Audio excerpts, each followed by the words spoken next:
Hello friends, Spacey goes back from the void and we're playing Katawa Shoujo. We left off with Rin. She had something that we're supposed to do right now. So we're just gonna follow her, help her with her paint, cause she has no arms.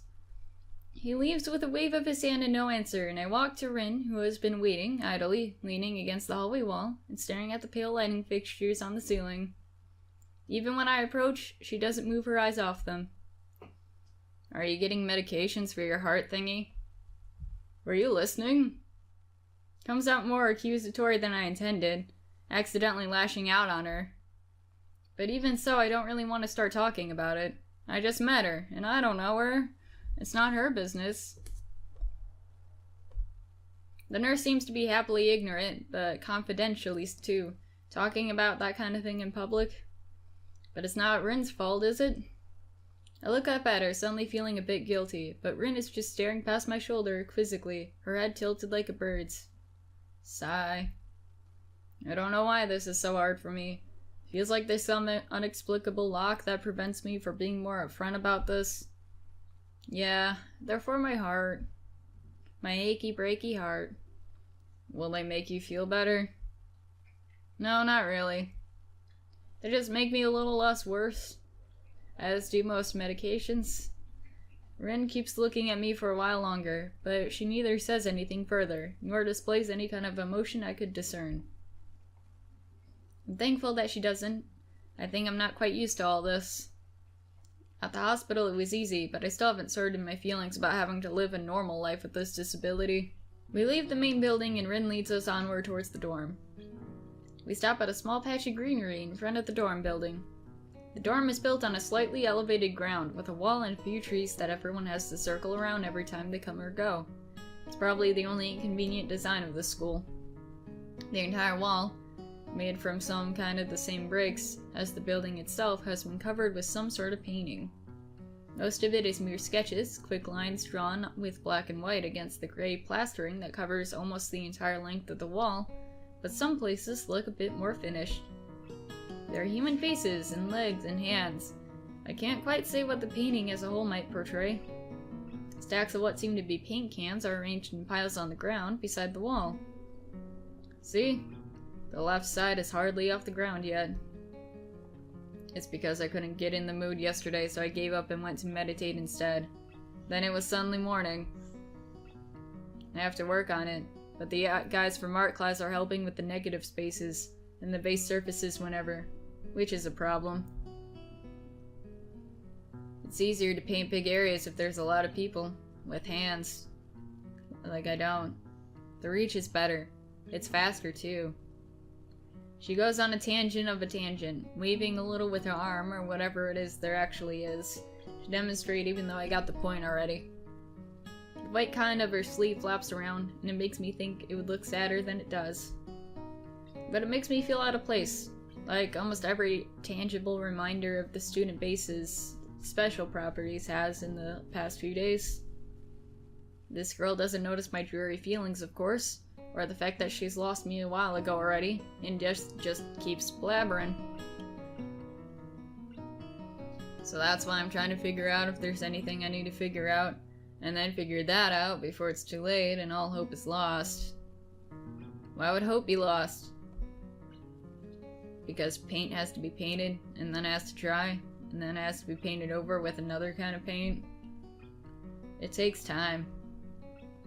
She finally stops, apparently thinking she made some sort of statement that makes sense. I think it's best to start from the top. So, this is your project. You did this? Yes. Yes. All of it? Yes. Nice, but I stumble with my words, suddenly feeling like I've walked straight into a minefield of political incorrectness. It's okay, you can say it. I probably won't get mad. I blush really hard. I don't know what would be the right thing to say, if any. It feels like I'm way more sensitive than Rin is, though. This is really awkward. Don't you want to ask? How do you paint without hands? See, I'm an easy person to talk to, right? With my feet. I almost guessed that already, but isn't that hard to do? You're good at guessing. Anyway, I don't think it is. Maybe I'm used to it by now. Can't get my mind around the fact that she could be an artist, but seeing how adept she was at using her feet to eat, I figure painting might not be a problem either. That has to be really, like, a really cool talent. To be able to paint intricate designs with your feet and not your hands. Neither of us has anything more to add to the subject. The afternoon light works pretty well. I was afraid it would look too flat, but it's not like that after all. I think it's actually pretty interesting. I wanted to see what it looks like in dim light. Do you think it's flat? Well, paintings tend to be flat. That's just science. Not like that flat. You know, flat. Like some people are. No substance, no meat where there should be some. I know a few girls who, okay, I get it, but I couldn't really tell. I'm not that good with art. I can't name many artists or artistic terms. So I don't really have anything to say. Rin shrugs her shoulders at that, saying, "Suit yourself," without saying it, and looks up at the sky, as if trying to look for something up there. Didn't think I'd get any actual work done, but if you gave me a hand with the paints, I could do a little before it gets too dark. I wanted to get a Holligan lab like the ones they have at the sports track, but there aren't any. Rin sure is quick to recruit my help, as was Shizune. Really makes me feel that the festival is such a big project that every pair of hands is needed. Why not? I'm not really sure I can be of any help, though. It's just mixing some paints. You can do that. Probably. Do you have more motor control problems, like, you know, those people who have some? Cerebral palsy, maybe? Not that I know of. I get it. Art thingy has nothing to do with that. She gives me a sly look for no reason. No, it doesn't. Let's do it then. So she sits on an empty wooden box and very naturally picks up a wide brush between the toes of her bare right foot. I open a few of the cans and pour some of the contents into shallow bowls for mixing. The thick paints float lazily from the can to the bowl like syrup. I mix them, creating funny, hypnotic-looking swirl patterns that melt quickly into another to form a new monotone hue. Rin sets to work, every now and then asking me for a hand with something or the other. Dots? Finding different brushes is easy enough, but mixing the paints to be the exact tone the girl is apparently seeing in her head is a frustrating ordeal. She wants precision down to the last milliliter before she is satisfied, but her instructions are obscure at best. Add half a splash of green. I crouch down and pick up the can of bright green. The other green. This green. I carefully pour some of the other green paint into the mixing bowl. No, that's almost a whole splash. More white. Is green a good color to add? No idea, you're the artist here. Hint of a smile appears in the corners of her mouth. Do you lack an opinion? No, it's just I don't have any idea. It's okay, because I just got an idea. Add more white. With this exclamation, I pour a minuscule amount of white into the bowl and mix it. It looks slightly whiter. I know art terms. That's not good. It has to be like the color when you wake up and you know you saw the meaning of life in your dream, but you can't remember it. Maybe it's yellow. That's... Despite the impossibility of mixing a color like the change of seasons or any other nonsense that's being imposed on me, I found myself enjoying it more than I thought I would. What is the meaning of life in a color? I suddenly have a new theory, or headcanon, or whatever. I think Rin might have synthesia? I'm sorry if that's wrong, but it's the thing where you can, like, feel colors and stuff. Or, you can smell colors. Something like that. It's a really interesting thing. Seeing a painting being born on the plastered wall feels like magic. I spend the moments I have between mixing paints crouching down on paving and just looking at her work. It feels slightly intrusive at first, like breaking some imaginary intimacy. But Rin doesn't seem to mind at least bit. Maybe it's just in my head. Or maybe that intimacy will become a little less imaginary over time. Her entire presence emits a completely different air as she patiently works the details, adding layers of paint on top of other layers of paint, steadily moving her foot across the wall to add new shapes. When I manage to produce a passable mixture of paint, the rare smile on her face is oddly rewarding. Apart from a few words when discussing paint mixes, neither of us says a word for the longest time. And even those short discussions soon evolved into shorthand, both of us developing and using weird impromptu code words for various paints and hues, as if there was some need to conserve words and breath and sound. Oh, I guess we've been here for like 7 hours. Until it becomes too dark to paint properly. Well, what matters is that we did our best.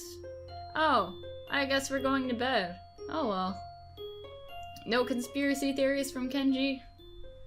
No, like, impromptu debates over feminism and the like? The sound of an alarm pulls me out of a fitful slumber and into an unpleasant state of wakefulness. I linger under the blanket for a few minutes, gathering energy to rise up while making excuses as to why I've already haven't. Honestly, who wouldn't mind staying here all day? School is surprisingly exhausting after a long pause, and the culture shock still hasn't faded, I think. Still, despite getting an impression that skipping class is easy here, I don't think they're gonna let me get away that easily. And the nurse is bound to keep breathing down my neck with the talk of exercising as well. So eventually I do rise up, swallow the morning medications, put on my old soccer clothing. Thanks to my condition, I was exempted from taking part in gym classes at Yumako, so I didn't get issued with a gym outfit. I'd order some to cover such contingency, but wearing my old soccer clothes is kinda nostalgic. Can't use them for that anymore, so I guess they can get a new life this way. A bit like me. After all, if I'm gonna start taking care of myself, I can't afford to slack around. I'll start from the basics. Basics which include keeping the rest of my body in shape along with what little I can do to strengthen my heart. Maybe then I can go back to something approaching a normal life, or at least something where I'm less likely to fall over dead at any minute. I'm surprised to discover that I'm not the only one present at the track. Not just that, but it's a face I've seen before. The prosthetic-legged girl who bowled over me in the hallway yesterday is running on the track lithely, like a half-mechanical gazelle. What was her name again? It was a short one, but I can't remember. I always forget her name. She seems to be running laps on a somewhat easy lope, her prosthetic legs clacking rhythmically on the hard track surface. I wonder what reason she has for running this early in the morning. Maybe it's something akin to mine, and the nurse is oppressing the poor girl to jog like he's oppressing me. Certainly I wouldn't be here if it weren't for my health, and his prompting me to do so. And even with things being like they are, it's only because I wanted to get out of the way early. The fact that I would be less likely to encounter someone who would witness my pitiful attempts to get in shape was merely a happy accident. I'd leave, but it seems that my former assailant notices me in her last lap. She waves at me cheerfully and jogs over. Good morning, your name is Saseo, right? She grins, seemingly pleased that she remembered my name. You may not remember me. Emi, I knocked you over in the hall yesterday. How could I forget such a blunt introduction? Emi has the decency to look vaguely apologetic for a moment before giggling. Yeah, sorry about that again. Well, so long as you don't make a habit of it, I suppose it'll be fine. Great! I'm not sure she realized I was joking. So the spy consultant nurse was talking about, that was actually you? That's right. Oh. I was expecting someone from the nursing staff, to be honest. What? Are you saying I don't look like I could be a spy? No, this is more like a relief. I was afraid you would have someone watch my every move. Unless you are here to do exactly that. No, I'm here for my own reasons. The nurse just asked me if I've seen a messy-haired transfer student who looks like he's kinda lost around the track. So why are you down here? Emi strikes a dramatic pose. Training! That's not very dramatic. For what? Track! I see, you're on the track team then? Emi nods enthusiastically. Yep, I'm one of the better runners too. And modest about it too. Hey, you should join up. It's good exercise, you know? I think that much activity is probably out of the question for me. Nah, I'm not even sure I really like running all that much. Plus, I'm not into organized sports, you know? It's true, I never even got that much into soccer. I mean, I'd run around with my friends and all, but that was really the only reason I ever played. It wasn't for the glory to be found on the field, that's for sure. Emi seems to understand my meaning. I see. Not into that whole organization thing. But now that you're here, I guess we could run together, huh? What? Sure, I guess. Emi seems pleased. Are you gonna warm up? Real men don't warm up. No, only people who don't know what they're doing don't warm up. Oh no, you should always warm up. Bad, Haseo. Ah, hi. She scolds me enthusiastically, then smiles and leans closer. I hate warming up too. She laughs suddenly. Heck, I don't even have to stretch my legs. Ah, as to confirm her statement, she bounces up and down a couple times, giving a passing impression of standing on a pair of springs. Her leg blades seem to be quite elastic. Let's go! So we both take off around the track, and I can immediately see that she wasn't lying about being good at running. Emi moves fluidly, throwing herself into the run with a sort of wild abandon. I find myself concentrating more on running properly. Hands spread, right? And something about hitting the balls of your feet rather than the heels. I try to match my stride to Emi's, but it's pretty difficult. Apparently I'm not very good at it. Maybe Emi could help me with that sometime. I'm really not feeling up to more of a couple laps today, and a slow to a walk pretty quickly. Emi keeps running, and doesn't seem to notice I stopped until she passes me a second time. She quickly skids to a halt, breathing steadily in contrast to my own somewhat gasping demeanor. Finished already? Hang my head ruefully. Yeah. Not in very good shape right now. Emi nods, then grins at me again. She seems to do a lot of smiling. Well, the important thing is that you started, right?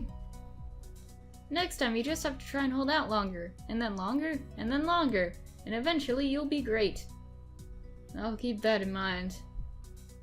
But I think right now I'm gonna go get ready for class. Shouldn't you? Emi shrugs unconcernedly. Nah, I've got plenty of time. I noticed that she's not wearing a watch. Are you sure? Another careless shrug. Not really, but I gotta finish my routine. See you later, Haseo. Yeah, see ya.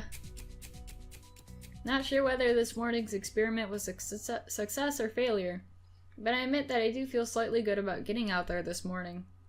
And like Emi said, I just need to keep at it in order to get better, right? Practice makes perfect or something like that. It's nice to at least feel like I've taken some semblance of control over my own health. I have to try and keep this up. Head back to the dorms to wash and change into my uniform, trying to resist the urge to take a really long and hot shower. Alright, so we're gonna end this here. Spend a little time with Emi and Rin. That's always nice. Oh, and the art updated. As it does, the more progress Rin does. It's interesting, to say the least. So thank you guys for watching this. I hope you guys enjoyed. Let me know what you thought down below, and I'll see you guys sometime in the future. Bye!